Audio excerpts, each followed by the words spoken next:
मियां नवाज शरीफ वापस रवाना हुए तो दीगर मीडिया के साथ समा टीवी के कैमरामैन ने उनकी फुटेज बनाने की कोशिश की। डॉक्टर गतमपेल ने समा टीवी के कैमरामैन का कैमरा मियां साहब के गार्ड के साथ टकराया तो गार्ड कैमरामैन के पीछे भाग पड़े। एक गार्ड ने कैमरामैन को नीचे गिराया तो दूर से दूसरा भागता हुआ आया और छलांग लगाकर वाजिद अली के सर को कुचलने की कोशिश की।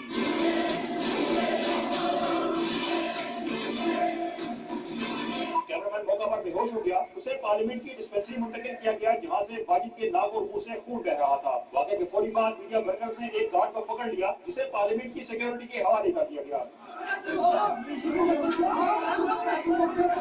जबकि छलांग लगाकर कैमरामैन को जख्मी करने वाला दूसरा गार्ड भाग निकलने में कामयाब हो गया। मौका पर मौजूद सहाफी नवाज शरीफ को पुकारते रहे लेकिन उनकी गाड़ी ये जा वो जा। ये देखें क्या हो गया।